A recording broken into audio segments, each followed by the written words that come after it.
Amen. Oui, bonjour et bonsoir. Selon la position et selon le fuseau horaire de chacun, le Père est merveilleux, il nous a encore rassemblés ce soir. Oui, nous rendons grâce au Père pour le puissant message que nous avons écouté hier et même avant ça, dans le sous-thème que partage notre bien-aimé Paul.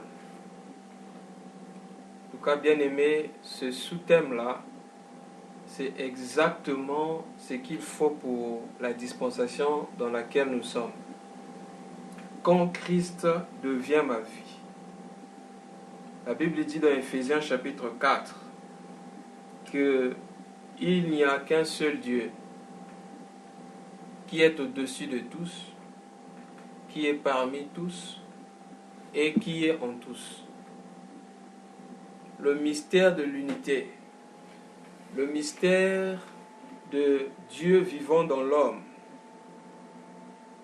bien-aimé, c'est l'un des mystères, le mystère de l'unification de l'Église. C'est l'un des mystères qui était caché aux prophètes des temps anciens.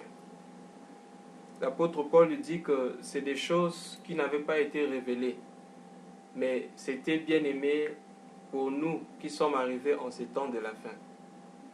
Quand on parle des temps de la fin, bien-aimé, ce n'est pas les années 1900, mais les temps de la fin commencent par la descente du Saint-Esprit. Car la Bible dit, dans les derniers jours, je répondrai de mon esprit. Donc nous comprenons que quand le Saint-Esprit descend à la Pentecôte, c'est les temps de la fin qui commencent également.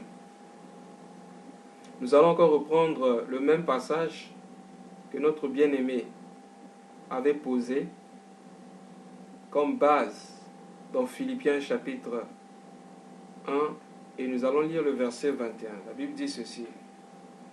Car Christ est ma vie et la mort m'est un gain. L'apôtre Paul définit sa vie par Christ. Quelle est ma vie? Que signifie ma vie? Si on peut répondre ici, c'est Christ. Et dès qu'il dit que Christ est sa vie, il dit que la mort est un gain. Aujourd'hui dans les églises, on chasse les esprits de mort. Mais l'apôtre Paul, lui, n'a pas chassé l'esprit de mort. Il a même dit que la mort était un gain pour lui. Pourquoi? Parce qu'il comprit que Christ était sa vie. C'est ça qu'il avait compris. Et bien aimé dans le Seigneur, si nous avons la même révélation de Christ est notre vie, bien aimé, cela va arrêter tous les problèmes qu'on peut avoir, bien aimé, sur la terre. Que ce soit des problèmes spirituels, que ce soit des problèmes naturels ou physiques. Tout est caché, bien aimé, dans la connaissance de l'unité entre Dieu et l'homme. Tout est caché, bien aimé, dans la connaissance de Dieu vivant dans l'homme. Bien aimé, c'est des choses que le Seigneur Jésus lui-même cherchait à persuader, bien aimé, les apôtres. Mais c'était difficile pour eux, bien aimés, de saisir ces choses. Lisons dans le livre de Jean, chapitre 14, du verset 15 jusqu'au verset 20. La Bible dit ceci. Si vous m'aimez, gardez mes commandements. Et moi, je prierai le Père, et il vous donnera un autre consolateur, afin qu'il demeure éternellement avec vous. L'esprit de vérité que le monde ne peut recevoir, parce qu'il ne le voit point et ne le connaît point. Mais vous, vous le connaissez, car il demeure avec vous. Remarquez bien, le Seigneur dit que le Père enverra le Saint-Esprit. Ensuite, il dit que le monde ne peut pas le voir, parce que le monde ne le voit point parce que et ne le connaît point. Mais il dit pour vous, les disciples, vous le connaissez. Car il demeure avec vous. Pas qu'il demeure en vous, mais il demeure avec vous et il sera en vous. Ah, nous comprenons que c'était la même personne. Donc celui qui était avec nous, comme nous venons de dire dans Éphésiens chapitre 4, il y a un seul Dieu qui est au-dessus de tous, qui est avec nous et qui est en nous. Donc le Seigneur ici dit que vous le connaissez car il demeure avec vous. C'est-à-dire maintenant il demeure avec vous et dans le futur il sera en vous. Verset 18. Je ne vous laisserai pas orphelins, je viendrai à vous. Encore un peu de temps et le monde ne me verra plus, mais vous, vous me verrez. Mais vous, vous me verrez, car je vis et vous vivrez aussi. Le verset 20, c'est le verset le plus important. En ce jour-là, vous connaîtrez que je suis en mon Père, que vous êtes en moi et que je suis en vous. Voilà le mystère. Le Seigneur Jésus, bien-aimé, nous révèle quelque chose de très capital ici. Bien-aimé, le mystère de l'unité. Ce mystère a commencé depuis, bien-aimé, la création dans le jardin. C'est depuis la création que ce mystère a commencé. Lorsque Dieu retire la côte d'Adam pour former Ève, bien-aimé. Dès que Adam a vu Ève pour la première fois, il dit, voici cette fois-ci l'os de mes os et chair de ma chair. On l'appellera femme. Et ensuite, la Bible dit, c'est ainsi que l'homme quittera son père et sa mère et s'attachera à sa femme. Et les deux deviendront une seule chair. Ils ne sont plus deux, mais ils sont une seule personne. Une seule personne. Et l'apôtre Paul, dans Éphésiens chapitre 5, comprenant ces choses, il dit, lorsque la Bible dit que l'homme quittera son père et sa mère et que les deux deviendront une seule chair, il dit que ces choses ne concernaient pas l'homme naturel, mais cela parlait de Christ et l'Église. Donc il parlait de cette dispensation dans laquelle nous sommes aujourd'hui. Donc nous étions en train de dire que le mystère de l'unité avait commencé depuis le jardin d'Éden. L'apôtre Paul explique que lorsque la Bible dit l'homme quittera son père et sa mère et s'attachera à sa femme, cela ne concerne pas le mariage terrestre.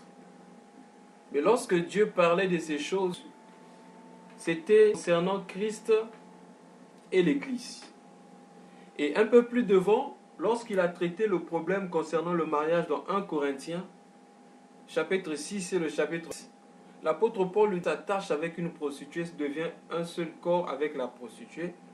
Mais celui qui s'attache avec le Seigneur devient un seul esprit avec le Seigneur. Mais comment peut-on devenir un seul esprit avec lui? Remarquez bien ici. Reprenons le verset 19 de Jean 14. Il dit, en un peu de temps, le monde vit. Mais vous, vous me verrez, car je vis. C'est-à-dire, maintenant je vis et vous vivez. Ça veut dire quoi? Au moment où le Seigneur était sur la terre, les apôtres ne vivaient pas encore. Parce que les apôtres n'avaient pas encore reçu l'esprit de vie pour vivre. Et il leur dit que le moment viendra où vous vivrez aussi. Alors que la vie naturelle, bien-aimée, ce n'est pas la vie. La véritable vie, bien-aimée, commence lorsque nous recevons le Saint-Esprit en nous. Car Adam avait été créé, bien-aimé, par la poussière de la terre. Jusque-là, Adam, bien-aimé, ressemblait aux animaux. Il n'était pas différent de l'éléphant, différent, bien-aimé, des poux, etc. Mais du moment où Dieu souffla en lui, bien-aimé, un souffle de vie, la Bible dit il devint une âme vivante. C'est pourquoi la Bible dit que tout ce qui respire loue l'Éternel. Donc pour louer, il faut avoir la respiration, il faut avoir la vie, le souffle. Ce que les Hébreux appellent le Ha. Voilà pourquoi Abraham, lorsqu'on changea son nom, lorsqu'il a connu la circoncision, son nom changea de Abram à Abraham. Donc on a ajouté le AH, le HA, le souffle. Bien-aimé dans le Seigneur. La Bible dit c'est en ce mot que vous vivrez. Verset 20. En ce jour-là, vous connaîtrez que je suis en mon Père, que vous êtes en moi, je suis en vous. Ça veut dire que pendant que les disciples marchaient avec le Seigneur Jésus sur terre, ils ne pouvaient comprendre le mystère de Dieu en Christ et Christ en Dieu. Parce que sur la terre, sans le Saint-Esprit bien-aimé, on ne peut pas comprendre les choses. Je me rappelle de l'exemple que le bien-aimé Paul a donné hier. C'est comme si on voulait expliquer les inéquations à un chien. On dit au chien, bon voilà, tu prends x, ça te donne x plus 1, facteur de x moins 1. Le chien va dire, mais le type est en train de parler de moi. Parce que c'est au-delà de sa compréhension. Donc c'est ce que le Seigneur disait. Quand il a dit, Philippe, depuis que j'ai avec vous, tu ne m'as jamais vu. Voir a vu le Père. Il dit, tu ne crois pas que je suis dans le Père et que le Père est dans moi. Bien aimé, mathématiquement, on ne peut pas démontrer ça. Parce que si l'ensemble B ne peut pas être dans l'ensemble A.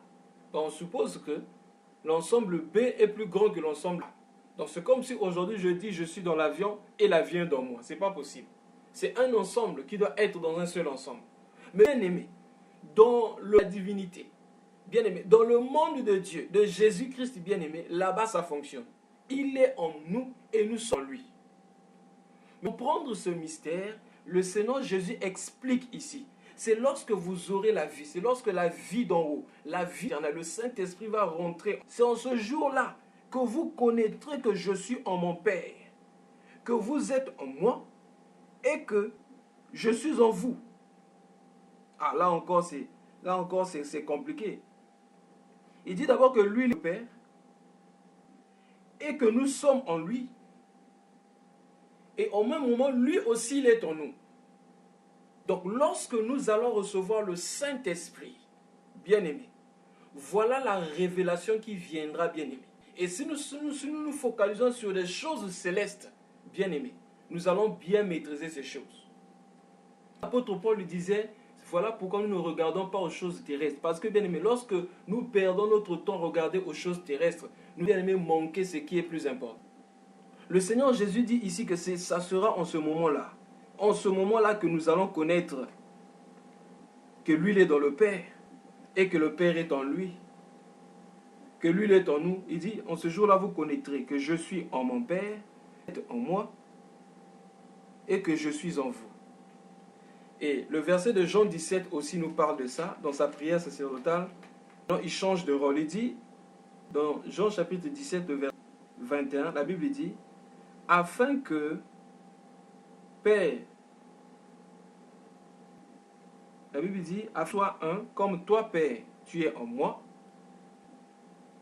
et que comme je suis en toi, afin que un en nous, pour que le monde croie que tu m'as envoyé. Verset 23. Moi en eux, toi en moi, afin qu'ils soient parfaitement un, que le monde connaisse que tu m'as envoyé et que tu les as aimés comme tu m'as aimé. Bien-aimé, le mystère, Dieu vivant dans l'homme. Et l'apôtre Paul, lorsqu'il a saisi ces choses, il dit la mort met un gain. Il ne peut peur de la mort parce qu'il comprit que la vie qu'il avait, la vie, la substance, ce qu'il avait en lui bien-aimé, ne dépendait pas de manger ni du boire, ni de ce qu'il allait boire. Ne dépendait pas bien-aimé même de la respiration. La Bible dit, il ne vivra pas seulement de pain, mais de toute parole qui sort de la bouche de Dieu. Ça veut dire quoi? Mon corps ne fonctionne pas parce que mon corps fonctionne, mais mon corps fonctionne parce que je vis. Je ne mange pas pour vivre. Plutôt, je ne vis pas pour manger, mais je mange pour vivre. Mais ma vie, bien aimé, cette vie que nous Christ, c'est une vie qui ne dépend pas de la nourriture. Bien aimé dans le Seigneur. Le mystère de l'unité, lorsque Dieu bien-aimé vient habiter dans l'homme, ce n'est plus deux personnes, mais c'est un seul qui nous regarde, bien-aimé Dieu. Et lorsque Dieu nous ouvre les yeux bien-aimés sur ces choses, nous comprenons aussitôt que notre vie n'est plus une vie terrestre, mais c'est une vie qui devient une vie céleste. C'est ce que l'apôtre Paul explique aussi dans Colossiens chapitre 3, regardez. C'est là-bas que la résurrection. Nous allons prendre Colossiens chapitre 3, du verset 1 jusqu'au verset 5. Si donc vous êtes ressuscité avec Christ, cherchez les choses d'en haut, où Christ est assis à la droite de Dieu. Bien aimé, on parle de l'affection. Affectionnez-vous aux choses d'en haut, et non à celles qui sont sur la terre. Car vous êtes morts. Bien aimé, l'apôtre ça, il savait de quoi il parle. Il n'a pas dit que car vous serez morts. Car vous êtes morts. Et votre vie est cachée avec Christ en Dieu. Ah, nous comprenons maintenant ce mystère que le Seigneur Jésus est en train de là-bas. Quand il disait, je suis en Dieu et vous êtes en moi. Comme Christ est le médiateur entre nous et le Père, nous sommes en Christ et Christ est dans le Père. La Bible dit ici, votre vie est cachée avec Christ en Dieu. Maintenant, le verset 4. Quand Christ, votre vie paraîtra. C'est-à-dire que notre vie, qu'est-ce que notre vie? En définissant notre vie égale. Quand Christ, qui est votre vie, paraîtra, alors vous paraîtrez aussi avec lui dans la gloire. Maintenant, l'apôtre Paul explique pourquoi il dit toutes ces choses. Parce qu'aujourd'hui, on ne peut agir selon fonction de la connaissance que nous avons de notre personne. On ne peut agir seulement en fonction de la révélation que nous avons bien aimé de notre identité. Si nous, notre identité, nous allons bien aimer nous comporter comme des gens bien aimés, comme des fous. Regardez, le verset 5. Faites donc mourir les membres qui sont sur la terre. Donc, le donc là, c'est par rapport à ce qui est dit plus haut. Il nous explique qu'en réalité, vous n'êtes pas terrestre. Vous ne vivez plus parce que votre vie est au ciel. Et comme votre vie est au ciel, pour que vous confirmiez cette vie céleste qui est déjà là-bas en Christ, maintenant, faites donc mourir. Bien aimé, ça, ce n'est pas le travail de Dieu, mais ça, c'est notre travail à nous. C'est que si Christ vit en moi, un jour, je dois m'appliquer à faire quelque chose, à faire mourir les membres qui sont sur la terre. Quels sont ces membres? La Bible dit la pudicité, les passions, les mauvais désirs, la cupidité qui est une idolâtrie. La cupidité, c'est l'amour de l'argent. Donc, si je connais ma position, qu'est-ce que je dois faire? Je dois mourir par rapport à la terre, afin, bien aimé, de regarder à ce qui est, afin de m'accrocher à ce qui est céleste. Parce que ma vie n'est pas sur la terre. Ma vie, bien aimé, ne dépend pas de ce que je vis sur terre. Voilà pourquoi, même bien les projets, tout ce que j'ai à faire, ne dépend pas de combien je sors, de ce que je ressens, ni de ce que je pense, mais dépend de en qui je vis. Voilà pourquoi à un autre endroit, au chapitre 2, on parle là-bas d'être enraciné en Christ. Colossiens 2, du verset 6 à 7, il dit ainsi donc, quand vous avez reçu le Seigneur, marchez en lui, étant enraciné et fondé en lui, et affermi par la foi, après les instructions qui vous ont été données, abondez en actions de grâce. Je prends le verset 8. Prenez garde que personne ne fasse de vous sa proie par les philosophies et par une péri, s'appuyant sur les traditions des hommes, sur les rudiments du monde et non sur Christ. Il y a beaucoup aujourd'hui dans le monde, la philosophie est revenue sur le terrain. On donne un peu quelques versets, mais le reste c'est la philosophie, c'est l'étude du management. Quand on enseigne sur le leadership, c'est le leadership qu'on apprend bien aimé lorsqu'on fait le master BBM. Mais on ne s'appuie plus sur le Seigneur Jésus-Christ. L'excellence bien aimé, c'est le Seigneur Jésus-Christ. Et si nous voulons connaître comment diriger, nous devons voir Jésus-Christ. Le Seigneur Jésus-Christ, c'est le véritable leader. La différence entre un leader et un manager, Dieu lui donne des ordres. Devant il fait et il vous dit faites comme moi. Étant enraciné en lui, marchez en lui, marchez comme Christ a marché. Faire comme Christ a fait.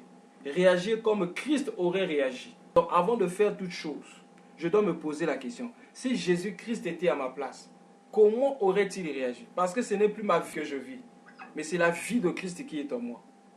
Nous avons appris il y a quelques jours que pour que la vie de Christ commence à vivre en moi, il faut que je cesse avec ma vie.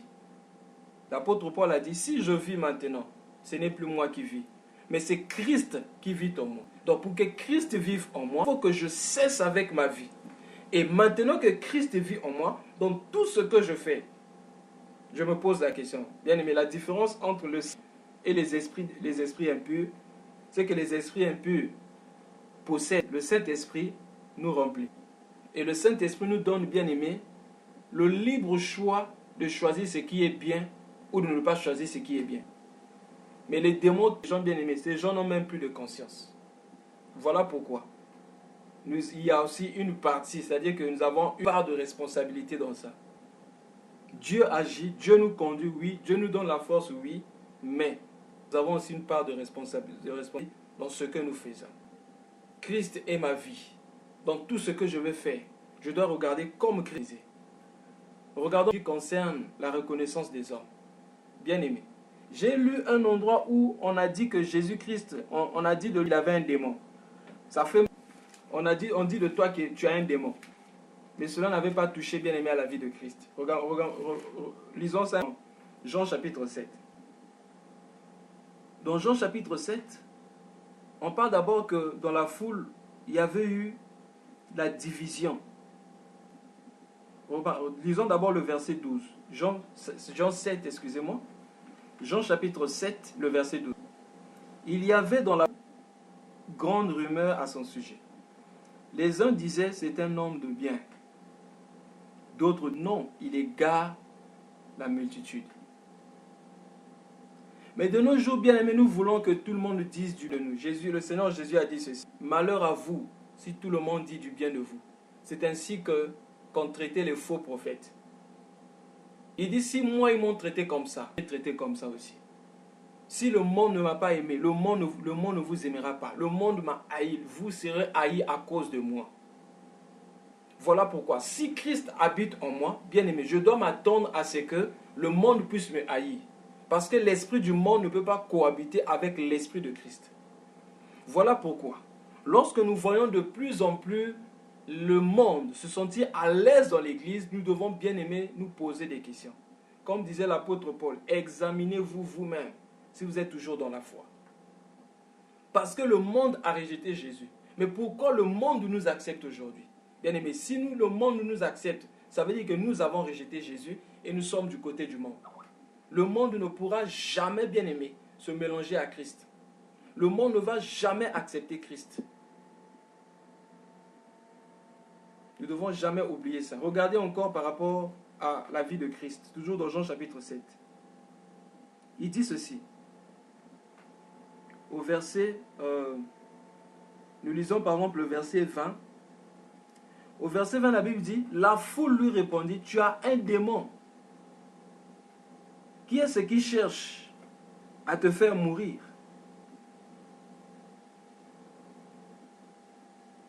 La foule dit à Jésus qu'il a un démon. Donc nous ne devons pas être surpris aujourd'hui que quelqu'un nous dise tu as un démon. Parce que tu as apporté une doctrine. Je me rappelle, à cause de la dîme, quelqu'un m'avait traité de comme ça. C'est un faux docteur, c'est quelqu'un qui emmène le mensonge, tout ça là. Il a dit tout ce qu'il voulait dire. Bien-aimés, nous devons nous attendre, bien-aimés, à ça. Mais le Seigneur Jésus, quand ça touchait sa personnalité, lui n'en faisait pas un problème. Il n'en faisait pas un problème. Mais quand ça touchait la gloire de Dieu, attention, le Seigneur s'est levé. On a parlé de lui, on l'a insulté, tu as un démon, tu as égaré la foule. Mais le Seigneur était silencieux. Le Seigneur n'a pas cherché, bien-aimé, à se défendre.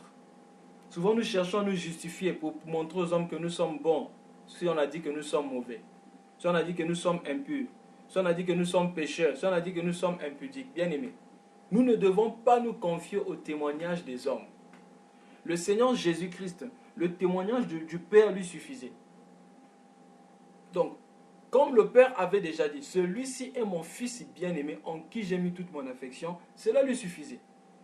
Voilà pourquoi il était prêt à rejeter les appréciations des hommes Et il était prêt aussi à rejeter les insultes des hommes. Ça ne pénétrait pas dans son cœur parce que son cœur était rempli de Dieu. Comme son cœur était rempli de Dieu, bien-aimé, il n'y avait plus de place, bien-aimé, pour les insultes, il n'y avait plus de place, bien-aimé, pour les appréciations des hommes.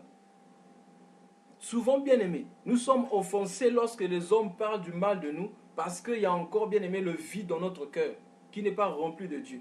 Et ce vide-là que nous laissons pour recevoir les appréciations des hommes, quand nous recevons les contraires des appréciations, les critiques ou encore l'accusation, etc., nous sommes offensés.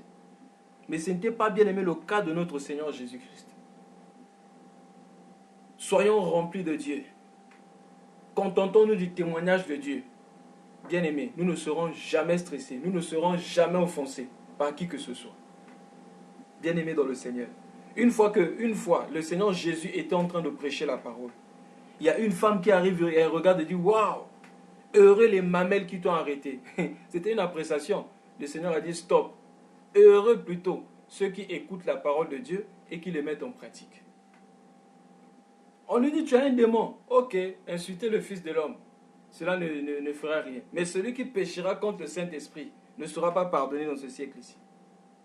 Voilà, bien-aimé, comment Christ réagissait. Et si Christ vit en moi, si ma vie c'est Christ, bien-aimé, je dois vivre comme ça.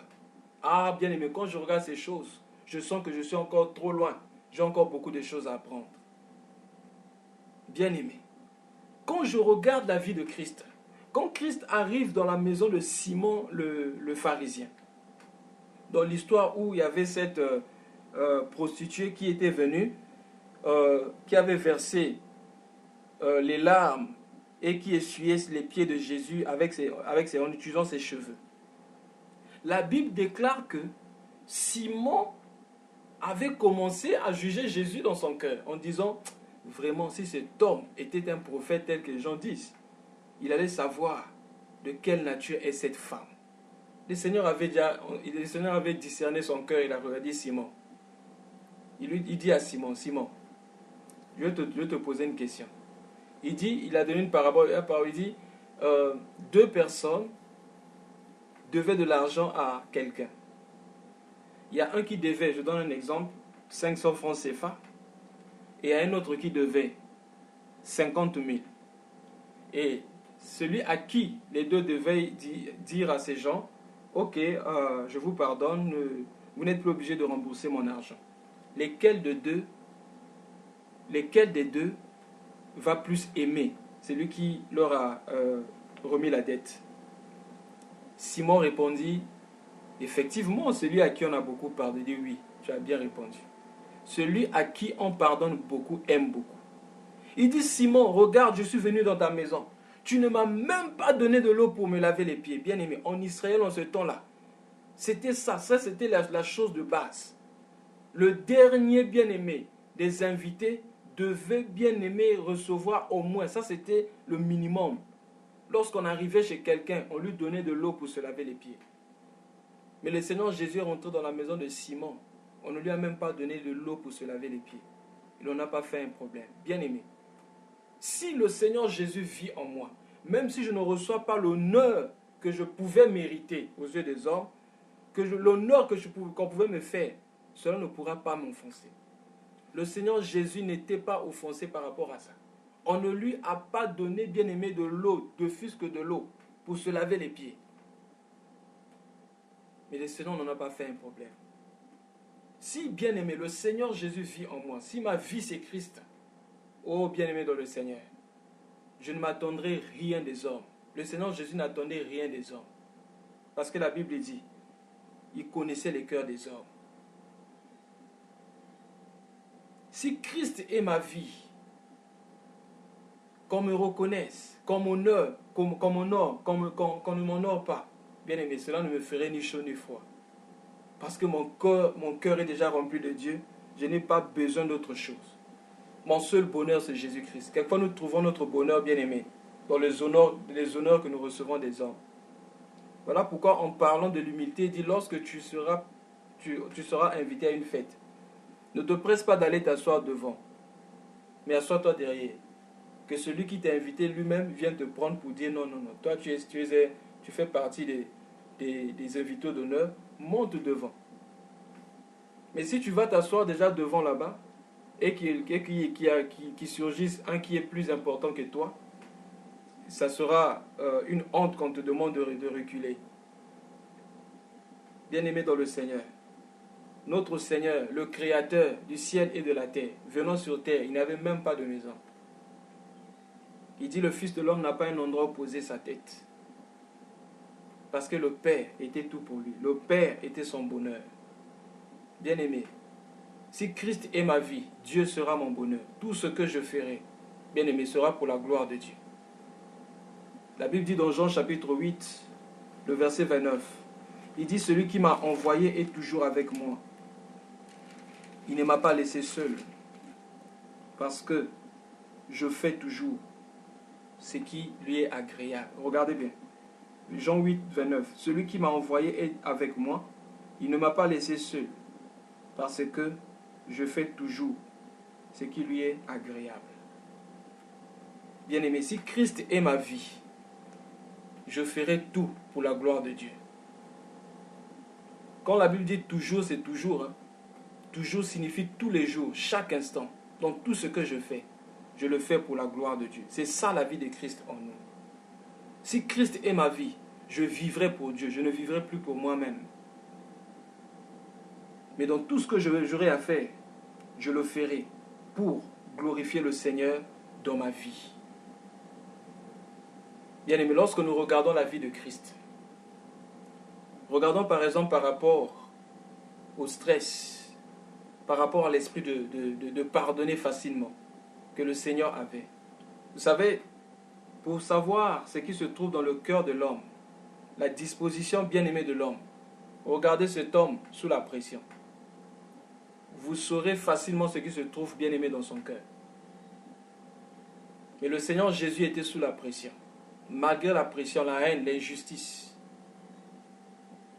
qu'il avait connue. Lorsqu'il porta, bien-aimé, nos péchés à Golgotha. Malgré cela, il a prié pour ses ennemis. Père, pardonne-leur, car ils ne savent pas ce qu'ils font.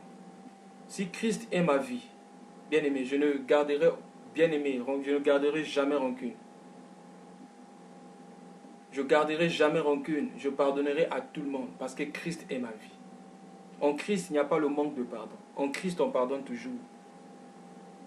Parce que Christ est ma vie. Remarquez, regardez ce que Jean dit. Jean aussi a parlé de ça dans 1 Jean chapitre 5, le verset 12 à 13. 1 Jean chapitre 5, du verset 12 au verset 13. La Bible dit, celui qui a le Fils a la vie, celui qui n'a pas le Fils n'a pas la vie. Verset 13. Je vous ai écrit ces choses afin que vous sachiez que vous avez la vie éternelle, vous qui croyez au nom du Fils de Dieu. C'est très important. L'apôtre Jean devait rappeler à ces gens que vous avez la vie éternelle en vous. Et bien aimé, quand on parle de l'éternité, bien aimé, va au-delà du temporaire. Va au-delà, bien aimé, des choses que nous touchons aujourd'hui. Celui qui a le Fils a la vie. Et celui qui a cette vie-là en lui, comme nous l'avons lu dans Colossiens chapitre 3. Aspirez aux choses d'en haut, parce que votre vie est là-bas. Votre vie n'est plus sur la terre. Là où Christ est assis, et non à celles qui sont sur la terre. Parce que, bien aimé, la vie spirituelle, c'est une vie, bien aimée, de monter. Quand tu cesses de monter, tu commences à descendre. Il n'y a que deux mouvements. Il n'y a pas de stabilité où on dit, bon, là maintenant j'ai atteint une maturité, j'ai atteint la maturité, je peux m'arrêter là où encore à un niveau bien aimé. Dès que nous pensons qu'on s'est arrêté à un niveau, c'est qu'on commence à descendre en même temps. La vie spirituelle, c'est une vie où on ne fait que grandir. Que bien aimé le Seigneur va nous prendre. Ça serait bien aimé la croissance, que la croissance. C'est comme lorsqu'on jette bien aimé quelque chose dans l'air. Cette chose-là va commencer à descendre quand la force que tu as utilisée pour lancer s'est arrêtée. C'est comme ça, bien aimé dans le Seigneur.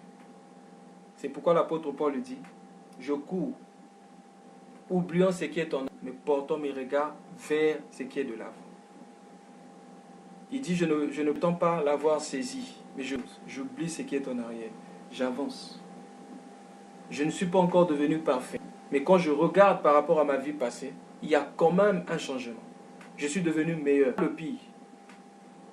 Nous devons faire très attention, bien-aimés. La Bible dit, plus on est en train de tendre vers la fin, nous devons, bien-aimés, faire très attention de ne pas dormir spirituellement. L'église d'Éphèse, c'était une église, bien-aimée, qui avait bien commencé.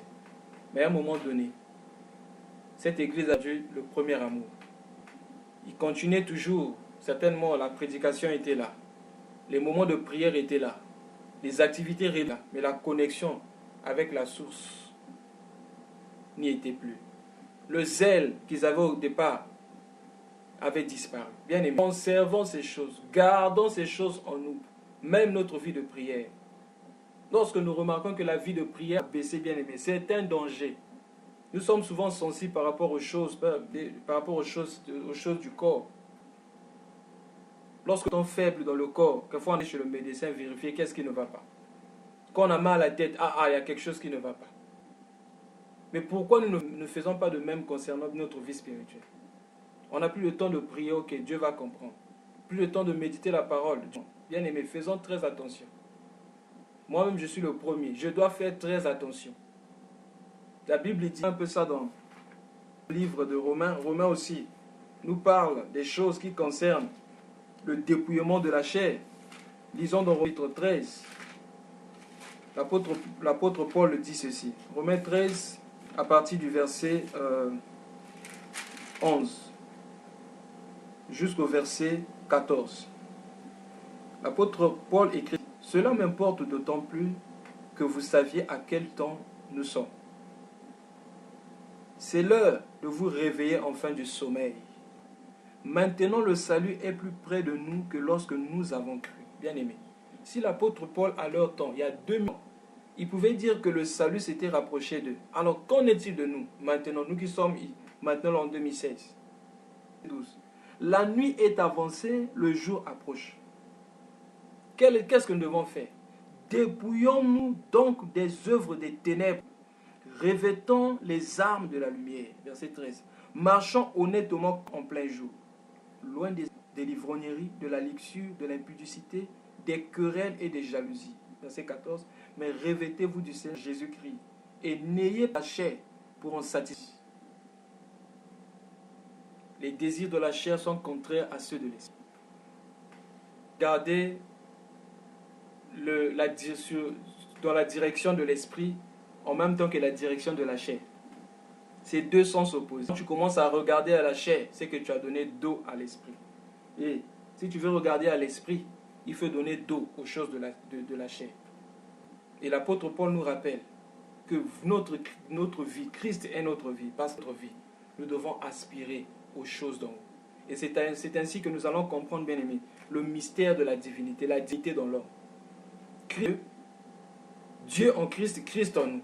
Nous en Christ, Christ en Dieu. C'est un mystère, mais c'est une vérité. Même si, par rapport à mon intelligence, je ne peux pas comprendre ça, je crois simplement parce que Dieu l'a dit. La Bible dit que tout homme soit considéré comme mensonge, mais seule la parole de Dieu soit considérée comme la vérité. Bien-aimé, Christ est en moi. Vivons la vie de Christ. Manifestons Christ. Regardons, bien-aimé, le caractère de Jésus-Christ. Comment Christ agissait lorsqu'il était insulté. Comment Christ agissait lorsque, bien-aimé, il n'était pas reconnu parmi les hommes. Dieu dans la chair, la parole faite chair, m'ont dit de lui qu'il égare le... Supposons que je viens de finir de prêcher comme ça, quelqu'un vient me dire, oh, mais toi tu égares le peuple, qu'est-ce que tu viens de dire? Bien-aimé, si je ne suis pas humble, si je n'ai pas envie de Christ, bien-aimé, cela peut me pousser, bien-aimé, à être offensé. Si je suis encore offensé aujourd'hui, si j'ai mal au cœur à cause de la façon que les gens me traitent, à cause de l'honneur que j'aurais peut-être pu avoir que je n'ai pas eu, ça veut dire que Christ ne vit pas encore en moi. Mais c'est moi qui domine dans ma vie. Il y a une chose que nous devons payer, bien-aimé, dans notre vie. Donner quelque chose à nos propres yeux. C'est ce qui était arrivé dans la vie du roi Saül.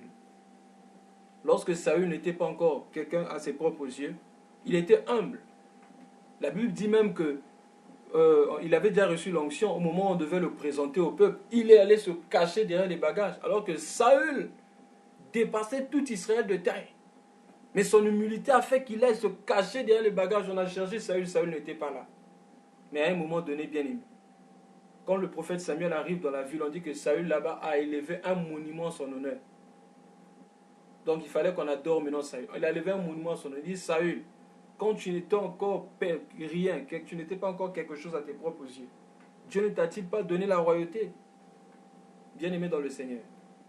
Lorsque les gens nous font du mal, lorsque les gens ne nous reconnaissent pas, lorsque les gens ne nous respectent pas, si bien aimé, cela nous fait du mal dans le cœur. Si cela me fait du mal, c'est simplement parce que je pense que je suis quelqu'un. Et si je pense que je suis quelqu'un, c'est que Christ ne domine pas encore. C'est que je vis encore. Christ est ma vie. La mort m'est un gain. Oh bien-aimé, c'est lorsque Christ sera ma vie que je vais me reconnaître mort en face des hommes. Tu peux m'insulter. Bien-aimé, tu as déjà vu un mort bien-aimé répliquer aux insultes? Si on t'insulte, tu te fâches. Tu répliques aux insultes. C'est que tu n'es pas encore mort. Le mort ne réplique pas aux insultes. Le mort n'est pas attiré par quoi que ce soit. Bien-aimé, comment le Seigneur Jésus réagissait devant les filles? C'est comme ça que je dois réagir. Est-ce qu'un mort peut courir derrière une fille? Un mort bien-aimé peut courir, être coureur de jupons? Jamais. Un mort n'a pas de jalousie. Un mort ne peut pas se quereller. Un mort bien-aimé ne peut pas chercher à, comment on appelle ça, chercher à se battre pour quelque chose quelconque. Nous avons parlé de ça la fois passée par rapport à Abraham. Bien-aimé, les gens comme Abraham. Abraham est sorti avec Lot. C'est Abraham qui était appelé de Dieu. Mais à un moment donné, il y a eu des problèmes entre les serviteurs d'Abraham et les serviteurs de Lot. Mais qu'est-ce que Abraham dit à Lot? Il dit, il n'est pas bon que toi et moi, nous puissions discuter comme ça parce que nous sommes frères. Il ne dit même pas que tu es mon neveu ou que tu es petit. Il dit non, nous sommes frères. Voici le pays devant toi. Choisis ce que tu veux et moi je prendrai le reste. Voilà, bien-aimé, celui qui a Christ en lui. Si j'ai Christ en moi, bien-aimé, je ne vais pas courir, me battre pour une position donnée, me battre pour l'héritage. Prenez ce que vous voulez, moi je prendrai le reste. Parce que Dieu est mon héritage. Et je sais que l'Éternel est capable de tout. Nous courons derrière le poste, nous sommes pour mener, on a peur, on va me ravir. Bien. Qui va te ravir ton poste? Qui va ravir ton poste? Ce que Dieu a préparé pour toi, c'est pour toi. Je te dis quelque chose. Quelle que soit, bien aimé, la quantité de gens qui peuvent monter dans le bus, la place du chauffeur, le siège du chauffeur sera toujours libre. Personne ne prendra, bien aimé, le siège du chauffeur. Et le siège du chauffeur, c'est ton siège, bien aimé. Personne ne prendra la place que Dieu a réservée pour toi. Voilà pourquoi. Si tu as Christ en toi, tu dois vivre, bien aimé, en paix, en sécurité, croyant que le Père est au-dessus de tout et il est capable de tout. Bien aimé, le Seigneur Jésus vivait dans une sécurité terrible. Même lorsqu'il était maltraité, qu'est-ce que Pilate lui a dit? Tu ne sais pas que j'ai le pouvoir de te lier, de te tuer ou de te libérer? Il regarde et dit, Pilate, stop. Stop it, Pilate. Tu n'auras aucun pouvoir sur moi. Et je sais, je suis capable de demander à mon Père d'envoyer 12 000 légions des anges. Bien aimé, vous savez qu'en Israël, au temps de Josaphat, Dieu n'avait envoyé qu'un seul ange pour détruire, bien aimé, toute cette armée. Mais il dit, Dieu est capable d'envoyer 12 000 légions des anges pour me sauver. Pourquoi? Il savait que le Père était au contrôle de tout. Bien aimé, Christ en moi, ça veut dire que j'ai l'assurance que toute chose concourt au bien de ceux qui aiment Dieu. J'ai l'assurance. Bien aimé, quand nous lisons par exemple le verset de Jean 14, là, où on dit vous en moi et moi en Dieu. Cela veut dire quoi? Regardez, lisons encore ça, Jean chapitre 14, le verset 20. En ce jour-là, vous connaîtrez que je suis en mon Père, que vous êtes en moi. Ça veut dire quoi?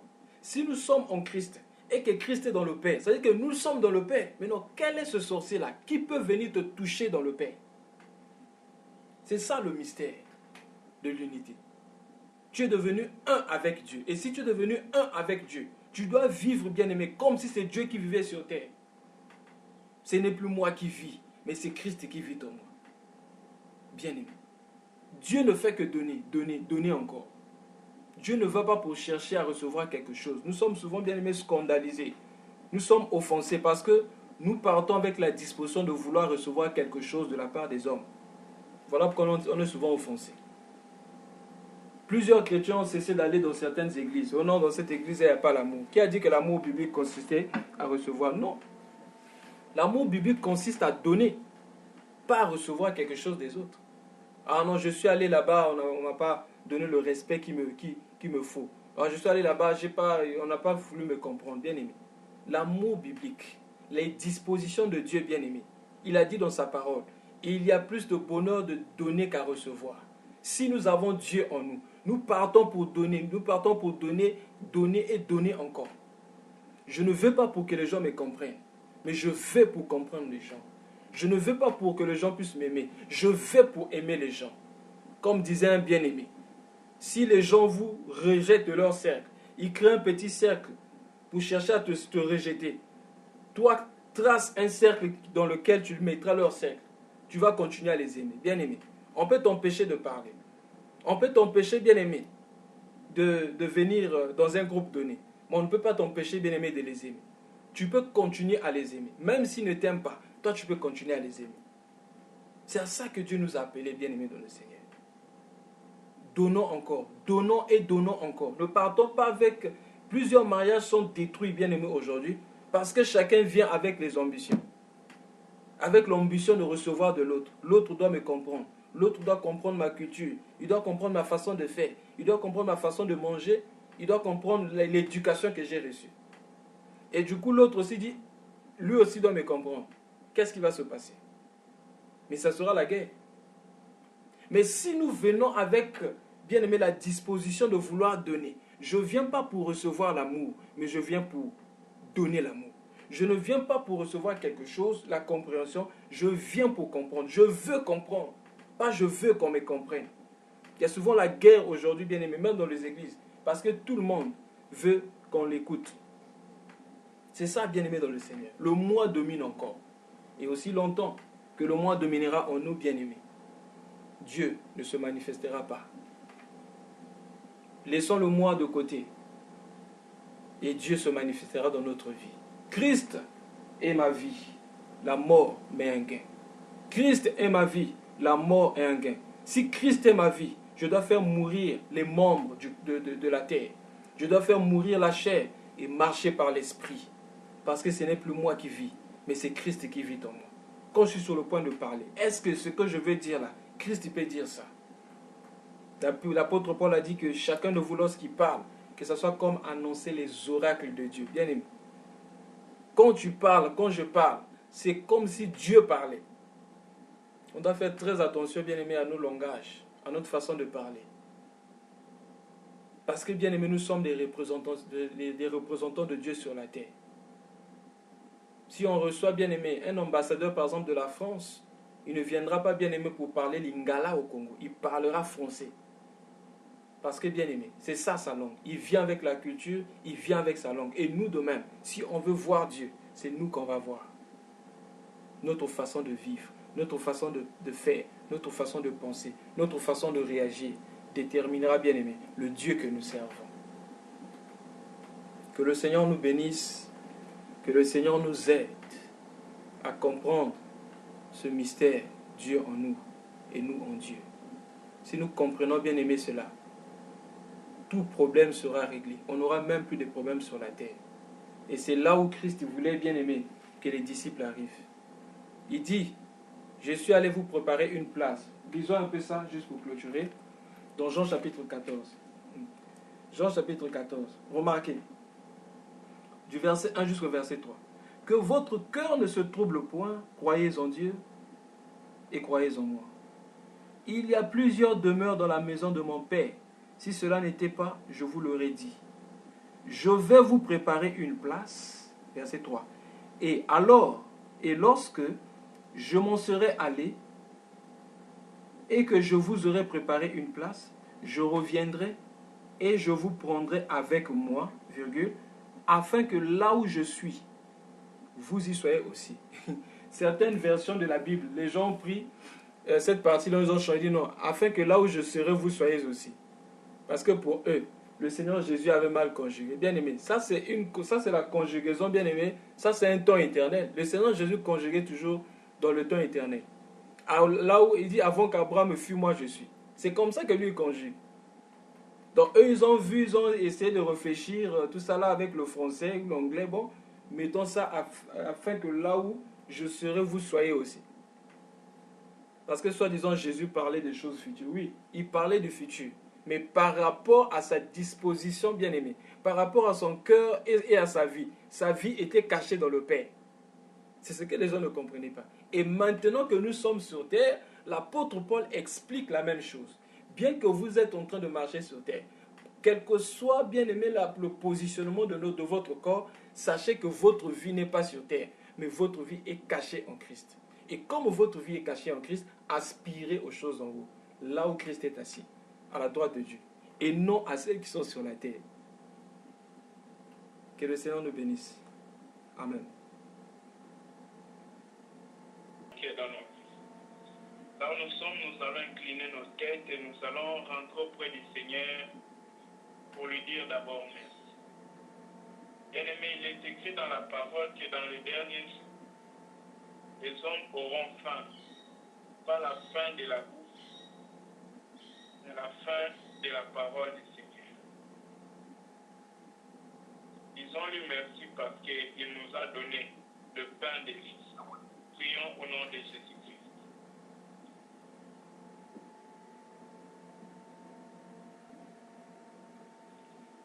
Bien-aimé, la mort du moi, la mort de la chair, la mort, bien-aimé, de notre esprit.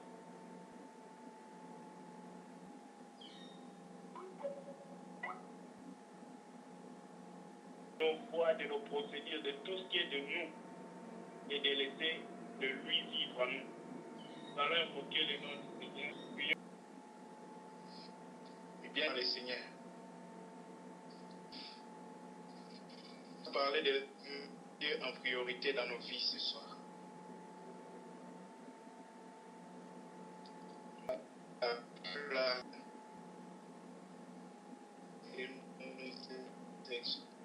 Pardon, mais que la Bible déclare c'est lui